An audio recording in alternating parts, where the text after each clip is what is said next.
दोस्तों आजकल internet technology की वजह से हमारी ज़िंदगी में बहुत ही ज़्यादा डिस्ट्रैक्शन बढ़ गई हैं। आप दिन में बार बार फ़ोन चेक करके सोशल मीडिया के मैसेज पढ़ते होंगे। इससे हमारे दिमाग में फालतू की जानकारी आती रहती है। ब्रेन को ये सब फालतू जानकारी भी प्रोसेस करनी पड़ती है। इस वजह से हमारा ब्रेन ज़रूरी चीज़ों पर फोकस नहीं कर पाता। लेकिन आज की बुक समरी सुनने के बाद आप फोकस ही नहीं बल्कि हाइपर फोकस डेवलप करना सीख जाओगे। तो दोस्तों हम आज क्रिस बेली की बुक हाइपर फोकस की बुक समरी को जानेंगे। तो आइए शुरू करते हैं। Chapter number 1, switch off auto pilot mode. बहुत से काम हम बिना सोचे समझे करते हैं, हमें उनकी आदत लग गई होती है। इसे ही ऑटो पायलट कहते हैं। जैसे आराम करने बैठेंगे तो अपने आप टीवी चला देंगे या यूट्यूब पर वीडियो देखने लगेंगे। हम कभी भी अपने काम को डिवाइड नहीं करते। हम ये भी नहीं सोचते कि किस काम के लिए हमें ज़्यादा अटेंशन और फोकस देने की ज़रूरत है और किसको नहीं। इस कारण हम अपनी लाइफ में बड़े बड़े बदलाव नहीं ला पाते और लाइफ बस एक रूटीन पर चलती रहती है। इसीलिए ऑथर कहते हैं कि हमें इस ऑटो पायलट मोड को बंद करना पड़ेगा। इसके लिए आप अपने सारे कामों को इन 4 कैटेगरी में बांट सकते हैं। Number 1, necessary work. Number 2, unnecessary work. Number 3, distracting work. Number 4, purposeful work. तो आइए नेसेसरी वर्क से समझते हैं। ये वो काम होते हैं जो आपको कंप्लीट करने ही है, जैसे मीटिंग में जाना, फाइल वर्क कंप्लीट करना। अननेसेसरी वर्क ये वो काम होते हैं जो आप करते तो हैं लेकिन उतने जरूरी नहीं होते, जैसे कि फाइल को अरेंज करना, एक ही चीज को बहुत ही ज्यादा डेकोरेट करना।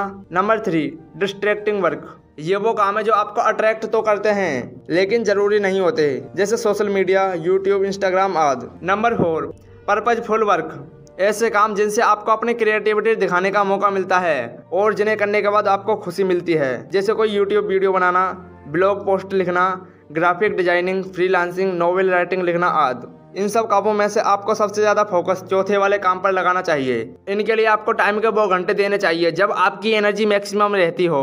बाकी के काम आप उस टाइम पे कर सकते हैं जब आपकी एनर्जी कम होती है।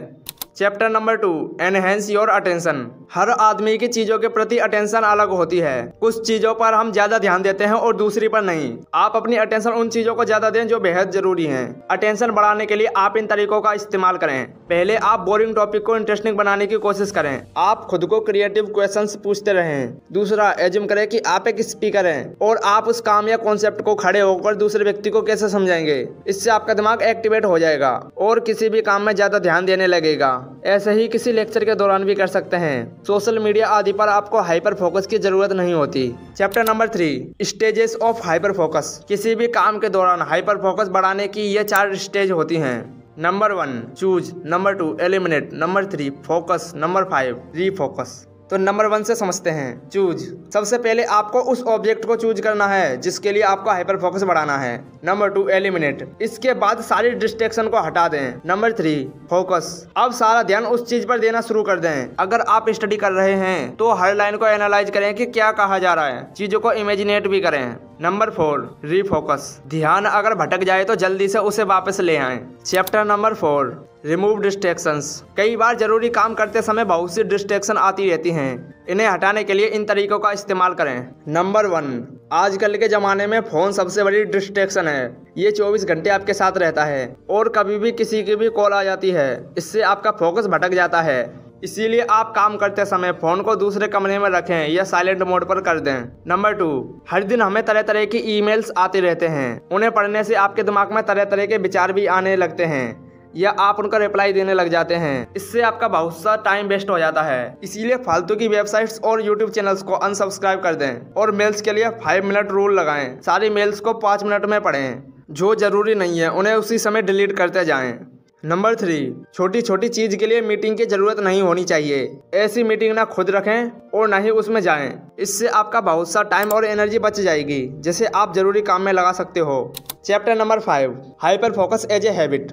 आपको अपना फोकस बढ़ाने की आदत बनानी पड़ेगी। हर दिन 3 कामों की लिस्ट बनाइए और उन पर पूरा फोकस देने की कोशिश कीजिए। जैसे 15 मिनट एक्सरसाइज करने का गोल बनाइए। इसके बाद आप हर डिस्ट्रैक्शन को हटा दीजिए और पूरा फोकस उस काम को दीजिए। इस बीच कोई भी कॉल अटेंड मत कीजिए और काम को बीच में मत छोड़िए। ऐसे ही अगर आपको कुछ लिखना है तो पूरे फोकस के साथ लिखिए। ये देखिए कि आपकी कंसंट्रेशन सबसे ज़्यादा कब होती है। कुछ लोगों का फोकस सुबह सुबह अच्छा होता है। ऐसे लोगों को सुबह जल्दी उठकर लिखना चाहिए, जबकि क्योंकि कुछ लोगों की कंसंट्रेशन पावर शाम को काम करती है, इसीलिए उन्हें शाम को लिखना चाहिए। बहुत से राइटर्स हाइपर फोकस की मदद से बड़े बड़े नॉवेल्स लिख पाते हैं और वैज्ञानिक अपने आविष्कार कर पाते हैं। वो अपनी दुनिया में लीन होते हैं, क्योंकि दोस्तों से गप्पे हाँकने से आपकी एनर्जी और टाइम बर्बाद होता है और आपके दिमाग में फालतू विचार भरते रहते हैं। इसीलिए अगर कुछ क्रिएटिव करना है तो अकेले खुश रहना सीखिए। Chapter number 6, scatter focus. दोस्तों ये किताब वैसे तो हाइपर फोकस पर है, लेकिन इस चैप्टर में ऑथर ने एक और इंटरेस्टिंग फोकस के बारे में बताया है, जिसे स्कैटर फोकस कहा जाता है,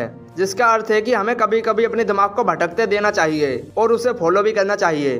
कई बार हमारा दिमाग डे ड्रीमिंग करने लगता है, वह अपनी कल्पना की दुनिया में खो जाता है, वह अपने ख्वाब को पूरा करने के रास्ते ढूंढता है। ऐसे में ये देखिए कि आपका ब्रेन बार बार किस सपने के बारे में सोचने लगता है, वही आपका स्कैटर फोकस होता है।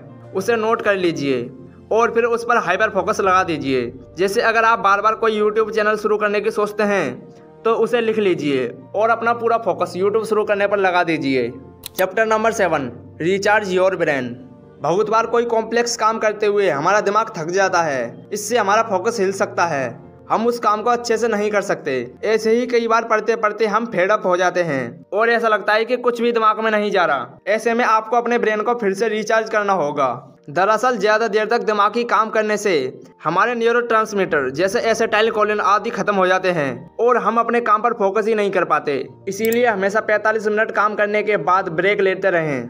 ब्रेक के समय आप किसी गार्डन में घूमें, पार्क या जंगल में वॉक पर जाएं, मेडिटेशन करके स्ट्रेस को दूर करें, ड्राई फ्रूट्स जैसे बादाम, अखरोट, काजू आदि खाएं जो आपके दिमाग के लिए बहुत ही अच्छे होते हैं। म्यूजिक सुने, हॉबीज को समय देकर खुद को रिलैक्स करें। इन सब से आपका दिमाग फिर से तरोताजा हो जाएगा और आप अगले घंटे से फिर से हाइपर फोकस के साथ काम कर सकते हैं। Chapter number 8, connecting dots. कई बार हमारे दिमाग में कोई प्रॉब्लम चल रही होती है और हमें उसका कोई सॉल्यूशन नहीं मिलता। ऐसे में हमें हाइपर फोकस का इस्तेमाल करना चाहिए। सबसे पहले प्रॉब्लम के सभी पहलुओं को लिख लीजिए। इसके बाद एक हफ्ते का समय दीजिए और उस प्रॉब्लम से रिलेटेड जो भी सॉल्यूशन आपके दिमाग में आए उन्हें भी नोट करते जाइए। इसके बाद नए माहौल में जाइए, नए लोगों से मिलिए या प्रॉब्लम से रिलेटेड सॉल्यूशन को यूट्यूब पर खोजिए या नया ज्ञान हासिल कीजिए और अंत में सारे डॉट्स को कनेक्ट कर दीजिए। जैसे अगर किसी को बॉलीवुड एक्टर बनना है तो वो सोच सकता है कि वो ऑडिशंस कैसे देगा, लेकिन फोकस बनाकर सोचे तो ये भी हो सकता है कि वो पहले किसी डिपार्टमेंट में छोटा सा काम कर ले, उसके बाद कोई नेटवर्क बनाए और बाद में अपने लिए एक रोल हासिल कर ले। तो इस तरह हाइपर फोकस आपको क्रिएटिव भी बना सकता है, जिससे आप अपनी लाइफ की हर प्रॉब्लम को सॉल्व कर सकते हैं। चैप्टर 9,